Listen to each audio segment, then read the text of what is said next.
Hello, everyone. How are we doing out there? Just going to give a couple minutes to let people join us. If you're watching and tuning in, please write in the chat how you're doing today. If you're excited to hear what we have to say today about mental health awareness and the AAPI community.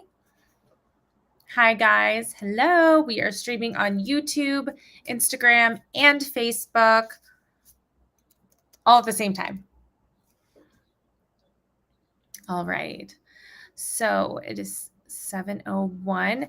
I'm going to give just one more minute to let people kind of log in and see what we're doing. Perfect. So if you guys don't already know what we're talking about today, we are going to be discussing mental health awareness and the AAPI community and how those two things intersect.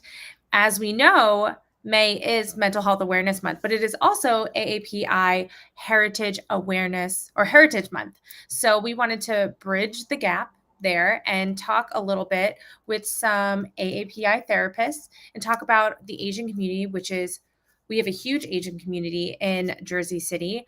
And I'm really excited to dive in and talk a little bit about what we're going to discuss today.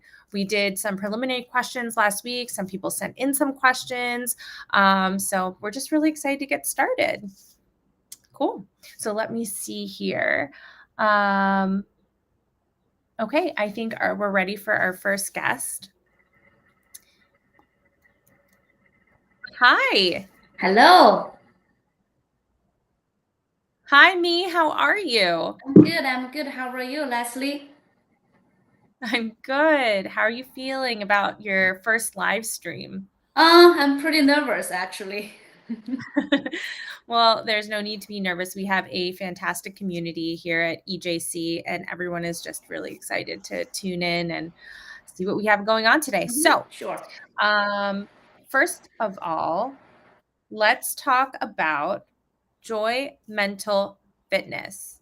Okay. And I want you to talk about, I know that there is a story behind why you decided for this to be the name of your practice. And I think just essentially this is a really good way to start the live stream because it really sets the tone of how we should all be treating our mental health. So please tell me a little bit about why you have named your practice Joy Mental Fitness. Sure. Yes. So, excuse me. When I was thinking of the name for my practice, I know I really want to pass the concept of mental fitness to my clients because now going to a gym has become a regular routine for many people. So it's very easy for them to understand. Okay, I don't have to wait until being sick to start the working out. So people understand it's very important for them to maintain the physical fitness. So I also want to tell my clients, tell people that it's also important for us to maintain the mental fitness. We don't have to wait until having the mental health diagnosis to start a therapy. So going to a therapy, just like going to a mental gym, and we can just go there to maintain the good mental fitness. Absolutely. I think that's fantastic. And do you feel like people maybe are more interested in coming in because they feel like they're just like going to get like a brain workout instead of just like, kind of the apprehension some people sometimes have going to therapy? I think that's the work I'm trying to pass. I'm trying to pass this concept to my clients to say, okay, we don't have to really feel like there's something wrong with me, or I don't need to feel like, okay, I need to really wait until I have a diagnosis, or wait really until I have like a depression to go to see a therapist. Right. Yeah, I completely agree with that. I think that's fantastic. Um, I wanted to dive into one of the questions that came up last week when we were kind of talking to some of our EJC viewers. And one of the questions that came up that I wanted you to address was, do you agree that there is a stigma within the Asian community and seeking mental health help? Yes, of course. So there's a big stigma about mental health especially in Asian community. I totally agree. There's a big stigma there.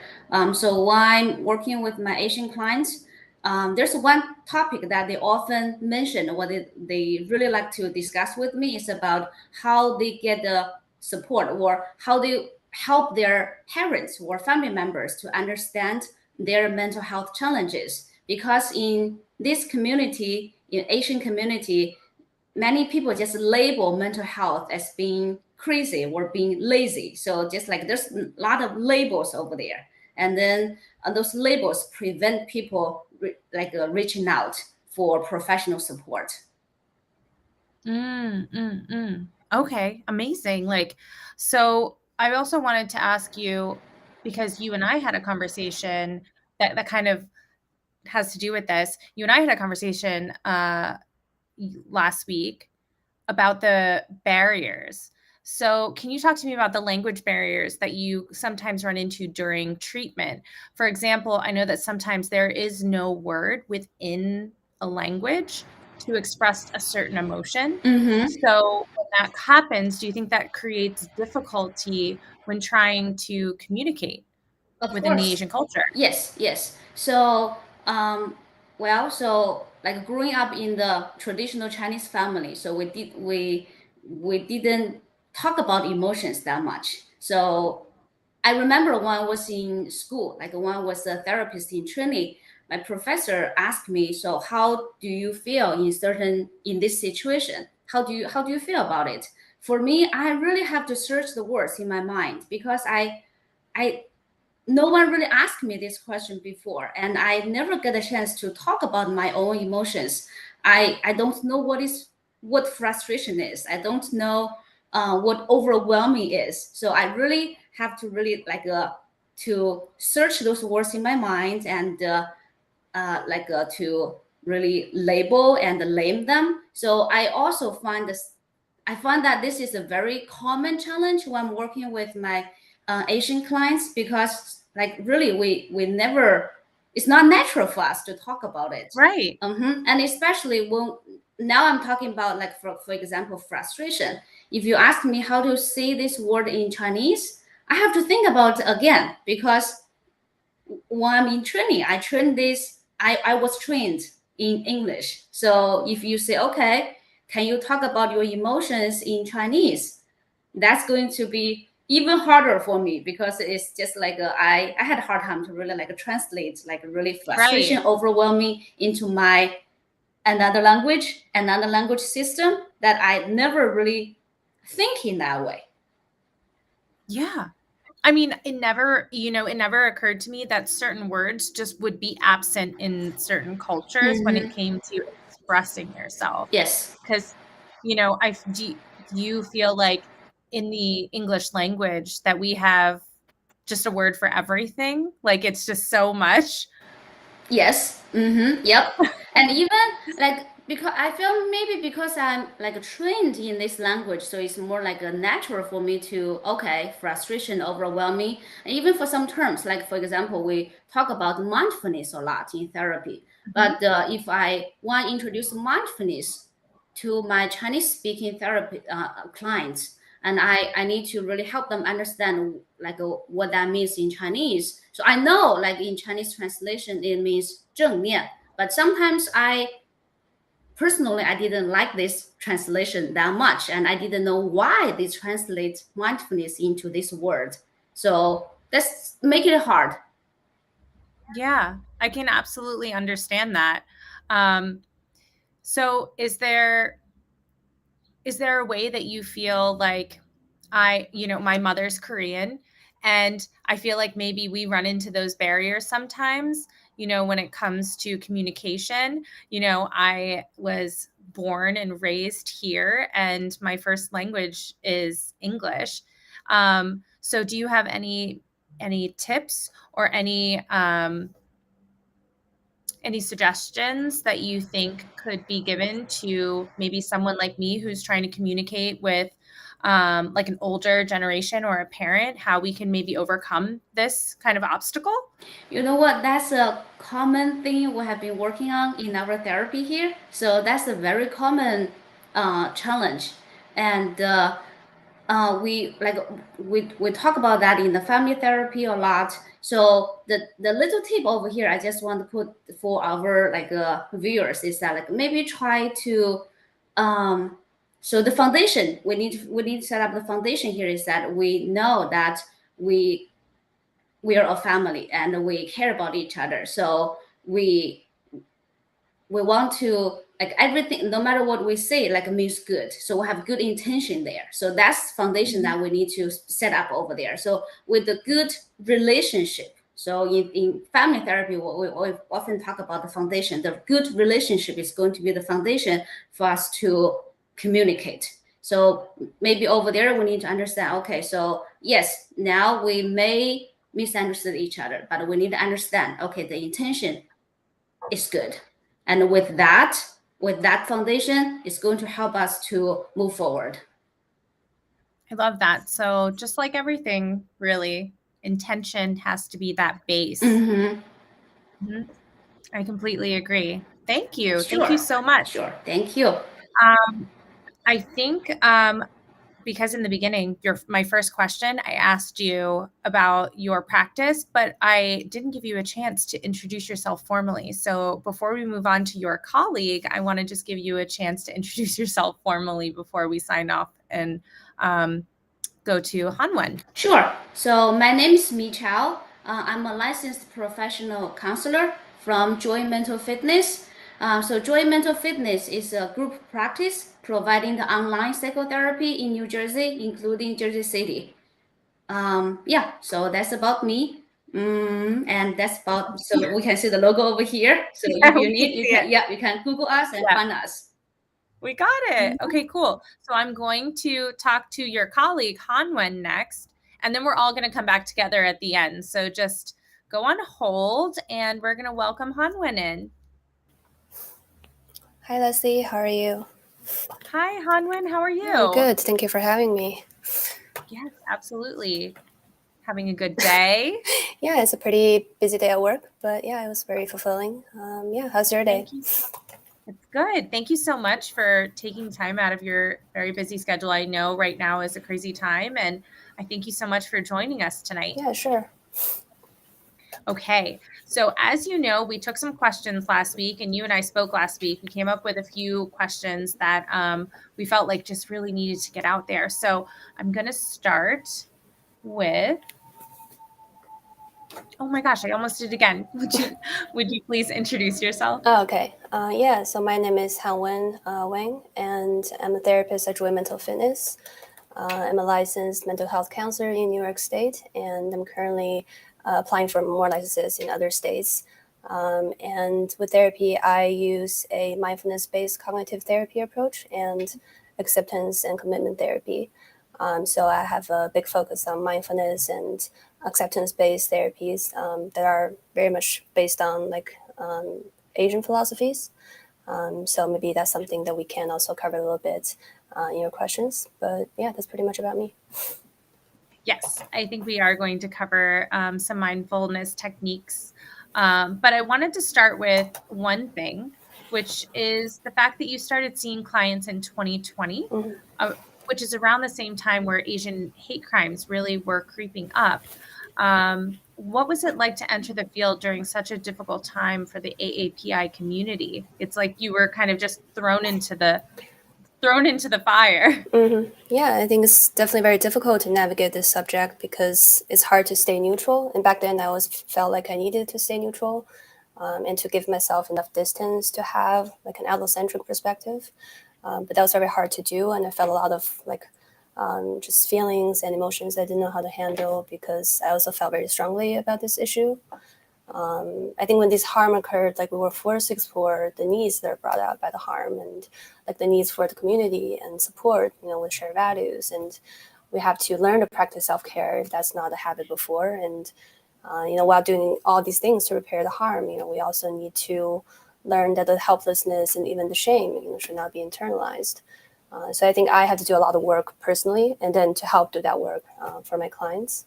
But I do feel like from working with all these individuals who have faced different level of discrimination or microaggression in their lives, that we do need to actively like acknowledge and confront like the injustice in the society, because I think a lot of us have the belief that that these issues are kind of our own to deal with. These are individual issues, and therefore the change needs to reside within the individuals.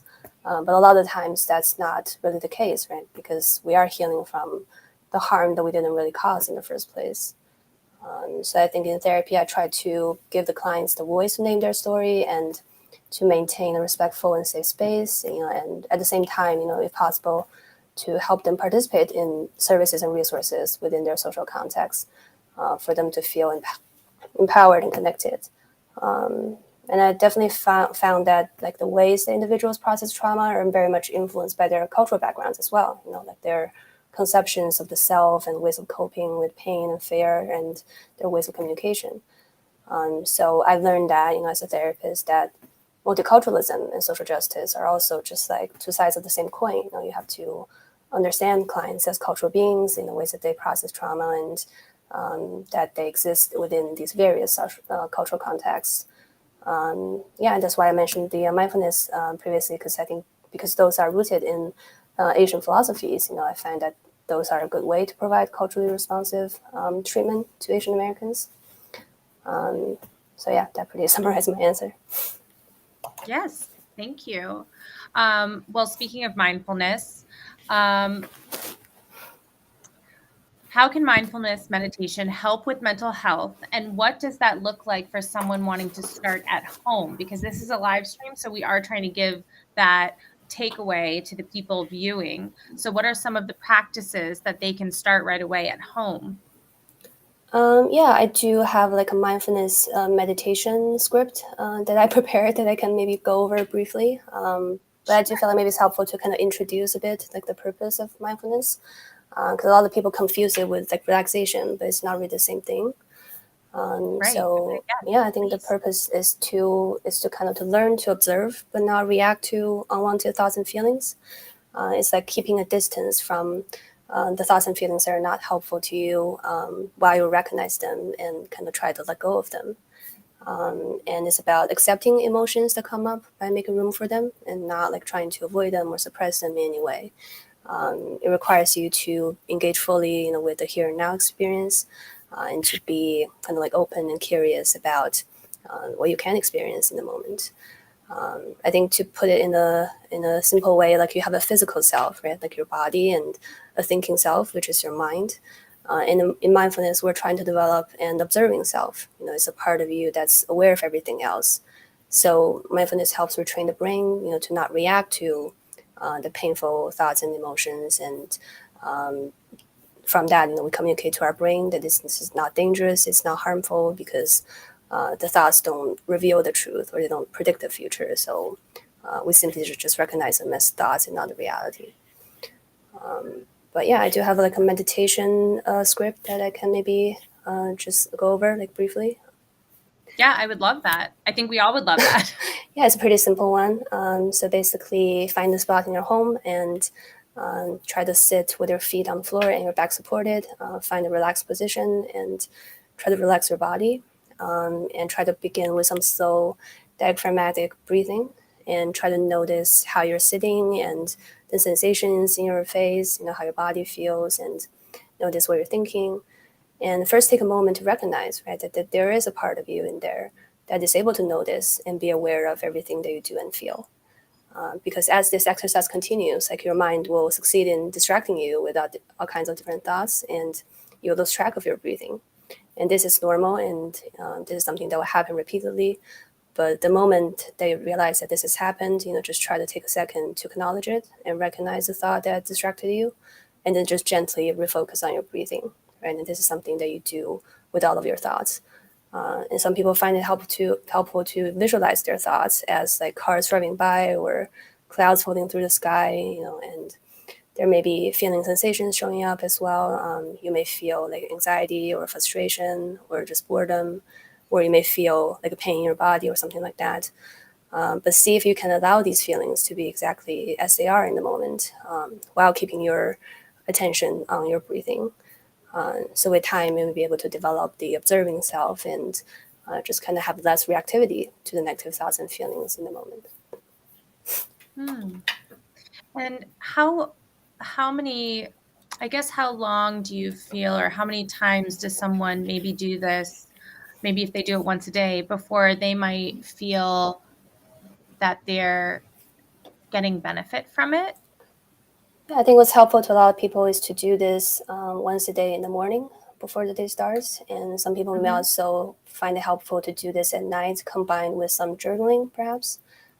It is pretty, I think, individualized. I think depends on the person's just lifestyle habits. And but I think once a day, should be very helpful in the long term.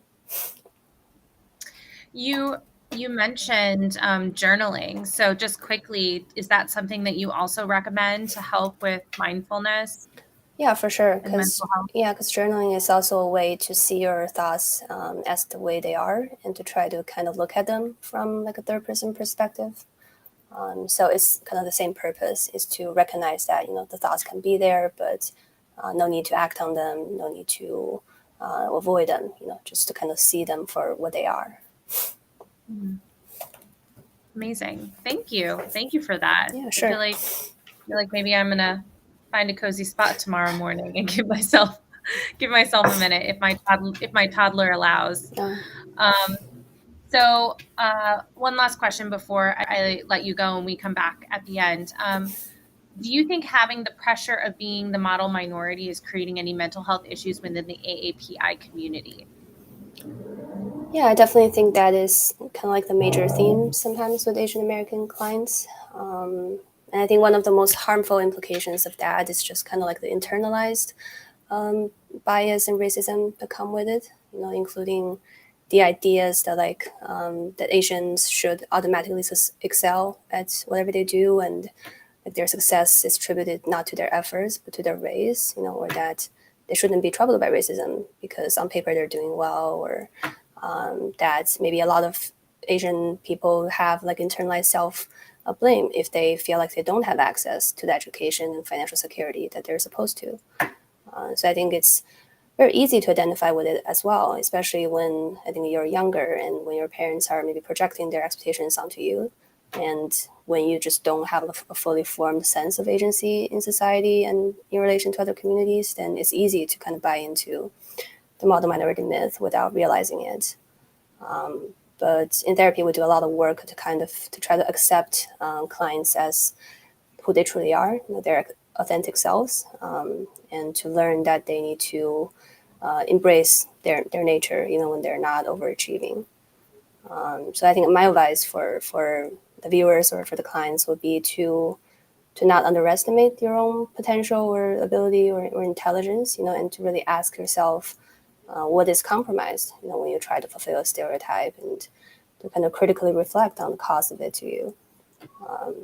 But I think the first step is just to get comfortable discussing the challenges and burdens that they've been carrying, right? Because a lot of people have trouble doing that, and they may see it as a sign of weakness. So I think the first step is that, and then it's just to learn to not act on the internalized beliefs or feelings of just internalized racism or just oppression. I feel like kind of like the base of what you're saying is be comfortable with who you are and accepting of who you are as a human being. Mm-hmm. Not to dehumanize yourself. Yeah. Mm-hmm. Yeah, absolutely. Well, thank you. We are going to come back together at the end for a few more questions. But thank you so much for coming on tonight, and I'll check back with you in just a little bit. Okay, great. Thank you.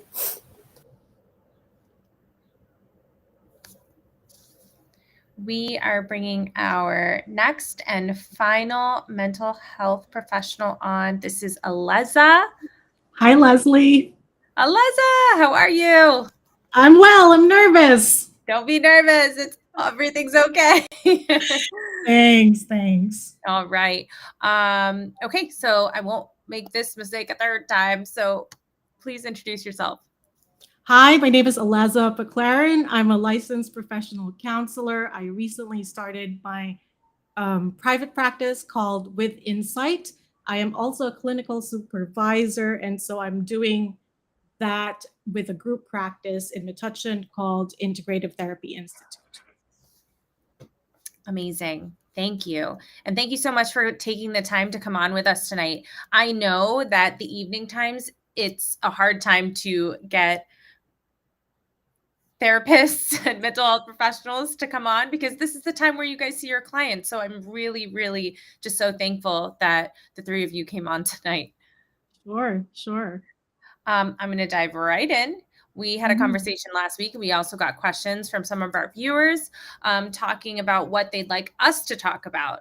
But you and I had a conversation, and one thing that really stuck out to me, I'm going to talk to you about right now, is that before private practice, you worked at a practice in Bayonne, where in almost 8+ years, you only saw 3 or 4 Asian clients, and all of them for very short periods of time. Now that you're in private practice years later, most of your clients are Asian. So why do you think that is? Like, have times changed? Like, what's going on? Yeah, I mean, absolutely. I think the times have changed. The difference is huge. It only took the pandemic to change the landscape, actually. For a lot of people. Yeah. But undeniably, the pandemic was an unprecedented time, and it was intertwined with, social injustice towards the BIPOC and AAPI communities. And so as the need for support rapidly increased, I think conversations around mental health on social media became much more normalized. And then we have companies who started to encourage employees to seek help, kind of lowering the stigma a little bit about mental health. Insurance companies kind of waived deductibles and copays, making the cost for therapy, lower. And then I think the big force to this are really the therapists who readily just jumped into telehealth despite their, my initial discomfort about providing virtual care. And that ultimately made access to care really convenient. Absolutely. I think that made it a way for people. It made it a way for people to seek therapy in the comfort of their own home, which Mhm. do you feel like people, did you see a difference? Like seeing people in person or seeing someone doing a session from home? Did you see any kind of difference in maybe how comfortable they were or how they were able to open up? Or do you recommend people to come in person if they can? Like, what is your suggestion in that? That's really interesting. I think for kids and teens, it was a lot. For kids, especially, it's harder to do telehealth. And I saw kids during that time. It was like really involved. We're doing relaxation exercise. Like I'm really like moving around in my office. But for parents or adults who still continue to work, like having access virtually really made it just easy. And there were less cancellations actually and no shows. Oh, yeah. And I think, yeah. No, go ahead.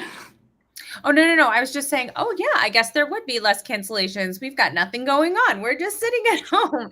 But also, we're not rushing to a location, right? We're on our own. If you're going to work, you're going to work and then you're going home. It's not like an extra stop along the way. So I'm going home and I'm just logging on. Exactly. And I think right now, clients do prefer virtual. And I think therapists are preferring that as well. Yeah, it's pretty cool. It's pretty cool that this is made the session so readily available for people. Mhm. That is very interesting and very, very cool. Sure. Not the way it came about, but No, there were a lot of kinks that we had to work out. exactly. Yeah. Let me see here. So another question that came up that I feel like you would like to answer is, do you feel like the apprehension Asian people have towards taking care of their mental health stems from a lack of self-care that was taught culturally? You and I had a conversation about this. We had a conversation about, our parents or our family members, and, especially you coming from an immigrant background. this is something that I feel like you can feel passionate about talking about. I know you feel passionate about talking about it. Yeah, I could take more than like 10 minutes about this. But anyway, so really what I'm learning from clients who are, generally first gen Asian Americans is that self-care is definitely a hard concept to grasp and practice. And and and I'm not talking about self-care as in getting pampered or going on a vacation. Like, listen, that's nice and I'm here for it, but at the same time we're talking about self-care in a deeper sense, where kind of like tuning into your emotions, right? Tuning into what you need and what might bring relief, peace, and or resolution.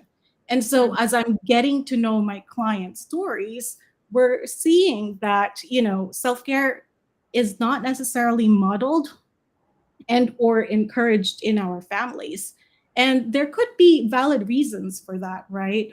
Such as being on survival mode because of maybe the family's immigration experience and or generational trauma.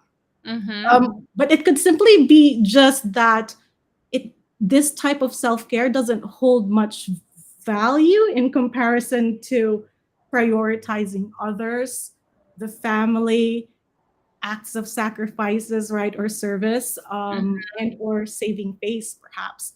And so to go back to your initial question, like that, then because therapy is in itself like a form of self-care, right? And it is a place where you can get attuned to what you need and learning kind of boundary setting and advocating for yourself. And, it's not easy to get to a place of like, yeah, let me go to therapy. I completely understand. And, these are conversations I've had with my mother this year. And it's funny because, going through the pandemic, I think a lot of barriers were broken during that time as well.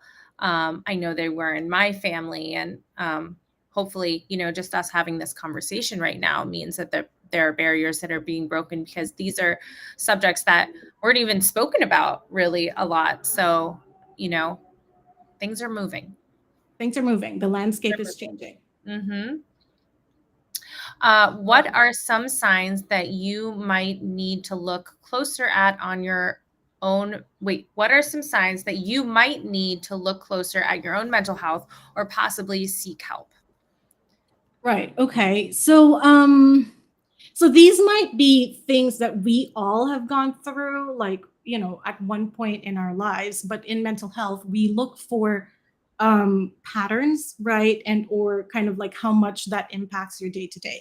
So like typically clients who come in would report like sleep disturbances, waking up and going to bed like very on edge, being overcritical about themselves and their work, getting really short towards others, believing that you're not good enough, and so you feel sort of insecure in your relationships. And I think I mentioned last time that we spoke, like excitedly making plans with people, right, and then canceling last minute because you just want to isolate. But kind of reinforcing one of the speakers who came on the first one, you don't need to wait for a crisis to seek therapy. You can benefit from therapy as you're navigating life transitions. You may be a new parent, you might be trying to conceive, you might be graduating soon, in between jobs, going online dating, getting married. Like, these are critical periods in life that if you have the right support in place, it can be quite empowering and transformative. Thank you. Okay. Checking on the time. We're good. Great. Okay. I think we're going to bring everyone back on, and we're going to have a little chat with the whole panel. Here.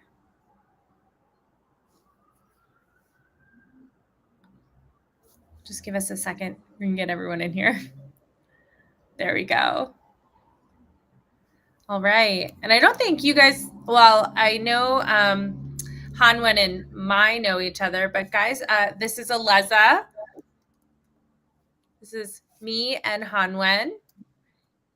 Hi, me. Hi, Hanwan. Okay. Hanwen, me, are your microphones or your speakers on? I just didn't hear you. Okay, yeah, I just said hi, Eliza. Yeah, I said hi as well. Okay, great. Okay, great. Guys, we talked last week and there were just some things that I wanted to also go over as a group. So first of all, there was a conversation that I had with Christina, who is also a therapist at Joy Mental Fitness. And she wasn't able to join us tonight because she sees clients this evening, but she had a really good point of view or takeaway that something that I took away from our conversation was she talked about love languages, and me, you and I talked about the language barriers that can sometimes happen when you're in a different language. But I think a lot of us have either heard or read the book about the 5 love languages and how to use this to show your love to your partner. And she made a really great point in saying that it's not just about showing your love in a certain way to your partner. You can do that to your parents or your aunts or your uncles. So when that language barrier does come up, you have other options. Do any of you want to speak further on this?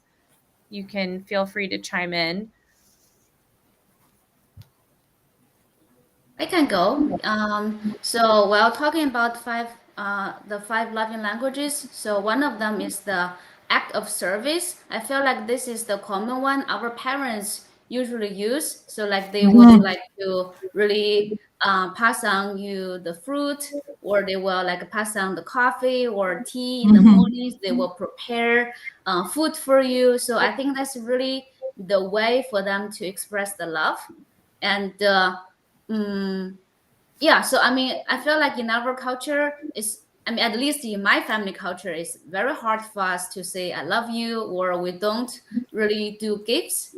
So I feel like the act of service is very important for us, and I think that's a really good idea to really like using the loving language into our family system to really like show our loves by using our parents' loving language. I agree. It's something that I didn't really think about. And I like looked into the love languages, like for me and my spouse, and just didn't occur to me to look through that lens when maybe looking at the relationship I have with my mother or my grandmother or other people around me. And one story or a scenario that Christina mentioned was, let's say that you are up late and you're studying for your finals, and, you're tired and you're really pulling an all day, studying session, and you're sitting there and you're, just cramming away, but your mother is still there, right? Your mother's there and she's like giving you snacks and she's making you food, and like maybe she's making you noodles, and maybe she went to the grocery store like to get your specific favorite type of noodles, and maybe you're up late, but so is she, because she's taking care of you. So she didn't say I love you, but she was showing that she loved you by taking care of you in her own way. And for me, that was like a very powerful thing that she said, because I was just like, I remember a lot of times where my mom really took care of me. She maybe didn't say I love you, but she really took care of me. And so that, I feel like that was a strong example that maybe might resonate with other people listening. So I do want to give the viewer some good takeaways from the live stream. That's why we're here. We want to kind of affect people as soon as possible. Some people might be fearful or have elements stacked against them, or maybe some barriers leading them not to want to go to therapy. So can you guys say any advice? Or what advice would you give them if they were feeling apprehensive about seeking therapy? Anyone can chime in. I feel like that's also kind of tied to maybe the model minority stereotype that we talked about. It's like I think sometimes having mental health issues is perceived as a failure, right? And there's a general acceptance of that failure, and that's preventing people from taking the actions. I think different individuals could have different reasons for being apprehensive about therapy, but in general, I think it's good to focus on like your end goal, right? Like what do you want to achieve in terms of mental health, and is not seeking therapy really driving you towards that, or there's really more cost and benefit to not try something that could potentially be useful. And I think it's about really reflecting on is what you're doing really helpful towards what you want to achieve. Anyone else? Sure, I'd like to add. So I think, I think taking time to unplug is helpful, and really being intentional about it. I think getting comfortable with, being with yourself, I think is key, because good change can come from being present with yourself, right? And so there are activities that could facilitate that. You can go for a walk, go try yoga. I recently started strength training, and that is like being very attuned to your body and kind of breath work and all of that. And so, and even a friend of mine mentioned that she started swimming and it felt like meditation for her. And so these things can be helpful if you're not in a position or you don't have the level of readiness to go to therapy just yet. So over here, my tip over here is just like so for our phone, everyone knows that in iPhone there's like a battery saving mode. So when we have that like a battery saving mode on, we only have like only when you turn on the app, only one app is working, right? But the background app they stop working. So I feel like this is kind of like our mind should work in this way as well. So turn on your battery saving mode. You only focus on what you are working right now, one thing at a time. You just like turn off all those background apps. You don't have to worry about what you would have for dinner tonight, what I'm going to do tomorrow in my work, what I'm going to talk to my boss tomorrow. So turn off those things. Try to focus on whatever you are doing right now. Put yourself in the battery saving mode. I love that. Love that analogy. Battery saving mode all the time. Please. And what are some strengths within Asian culture that can be helpful in therapy? Because I feel like we're like, all of these things kind of working against us, but what can we do what is helpful? I guess what I've noticed is that people from our community generally have the growth mindset, which is, believing that most basic abilities can be developed with like dedication and hard work. And so in some sense, right, like when clients come through my doors, at least they come in ready to do the work, and are quite open to feedback and collaborating. So I think that's a great strength to tap into as well. I think so too. Sorry, there were fire trucks going by, so I was muting myself. Does anyone else have anything to add to that? Yeah, I do also feel like that Asian clients are very open to like the methods and the skills, and they have very specific expectations when they go into therapy, and they ask for the things that they can learn. So I think that's very helpful in establishing goals in the beginning, and it's also very helpful to kind of to check in with them and to see how they're feeling about the progress, because they can give a pretty nuanced feedback about that. So definitely their openness to learn and their focus on like the method or like the skill. Mm-hmm. So one thing I want to mention is about the high self-awareness. I think that's very important for our clients. Just like when they reach out for therapy, they are aware of what's going on. Like we don't have to really like guide them too much, and they sometimes they can like really like talk out those irrational thoughts automatically themselves, and they can the self-awareness. We often say the self-awareness is the key to the freedom. So I really think the self-awareness is helping them and to really like to restructure those thoughts or to help them to regulate emotions. Thank you. We had a question come in through Instagram, and I just wanted to bring it up, and maybe one of you will be comfortable taking this, or a few of you. But someone commented on Instagram about how their mom goes to church and wants her to be just like her, and we want to know what can she do if she has a parent that wants them to follow in their footsteps and be just like them. Are they talking about my mom? They're talking about mine. Well, so I guess I can go.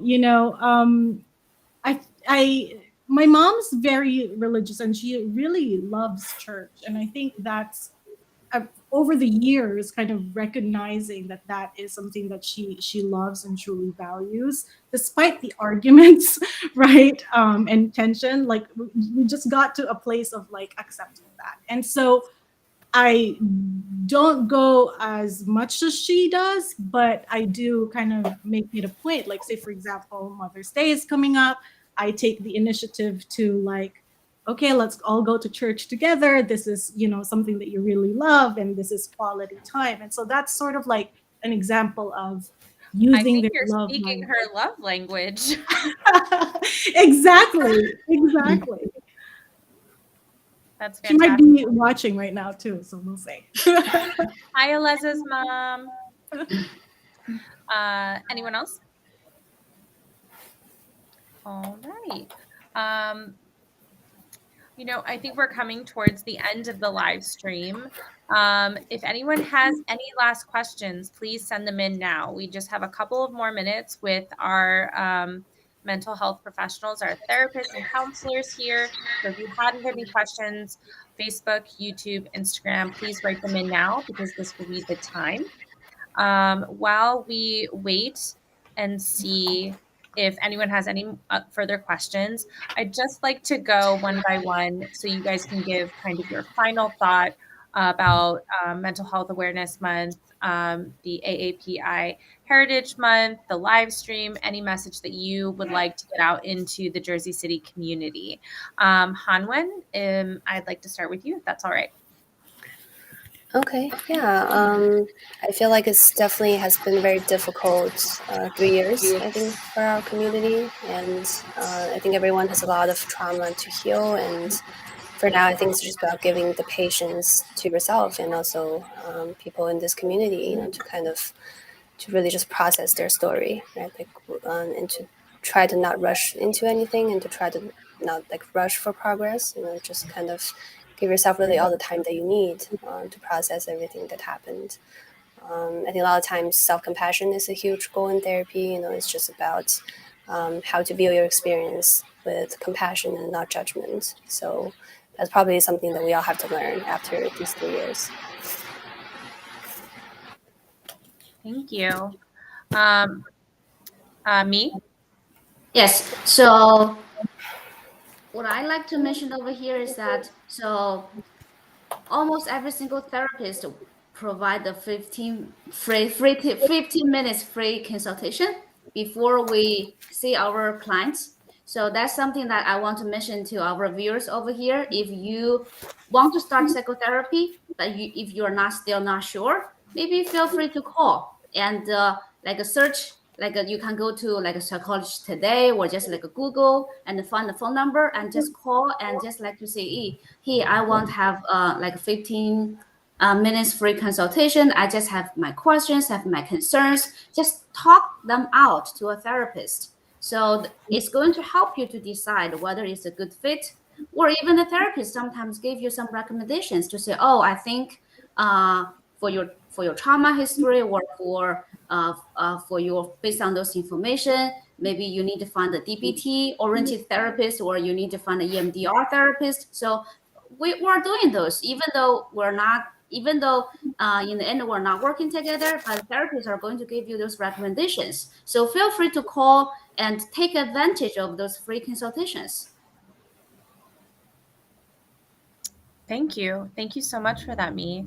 We had another question come in, so I'm just going to put this out there for you guys. Somebody asked, how do I help friends who express they should go to therapy but never follow through? Anyone can chime in on that.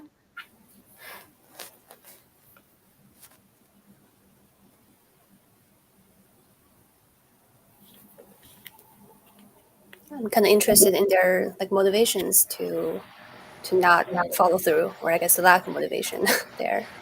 Definitely like to know more information about that. So it sounds like that situation, we would just need a little more information behind it. And we kind of covered it in the beginning of the live.